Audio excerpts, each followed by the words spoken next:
In the 2025 Bihar Assembly elections, Congress faced a harsh reckoning. After mounting a grand campaign, Rahul Gandhi's 1300-kilometer Voter Adhikar Yatra, the party ended up winning only just 6 seats out of the 60-plus seats it contested. It was a blunt reminder that voters in Bihar were simply not buying what Congress was trying to sell.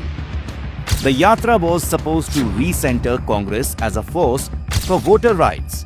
Instead, the party leaned heavily on the false claims of vote chori, accusing the Election Commission of erasing voters.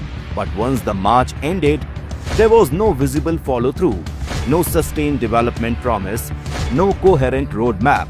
Leadership seemed to vanish, leaving the state unit rudderless. Meanwhile, the National Democratic Alliance (NDA) surged, winning 202 out of 243 assembly seats. Their dominance made Congress struggle even starker. Despite its long organizational pedigree, it could not convert its presence into influence. Voters appeared unimpressed by the narrative tactics.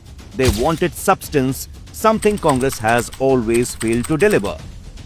Bihar election 2025 wasn't just another electoral loss for Congress. It was a decisive rejection of Rahul Gandhi's inconsistent and hollow style of politics. Voters refused to buy a leadership that works for cameras but disappears when real work begins. They rejected a party that shows up during elections but stays absent when development, governance, or accountability are on the table. This provincial humiliation only adds to a much larger national decline.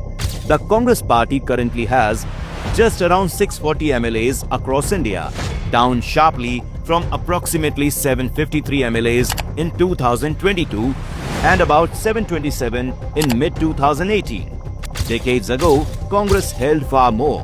In 1989, it had roughly 1,877 MLAs and in 1974, as many as 2,253. Today, it governs only in 3 states, Karnataka, Telangana and Himachal Pradesh. The mandate in Bihar makes one thing unmistakably clear. Congress has not only lost relevance in its campaign game, it's hemorrhaging influence across the country. In the end, the people didn't just reject Congress in one state. They dismissed a once grand party as politically irrelevant.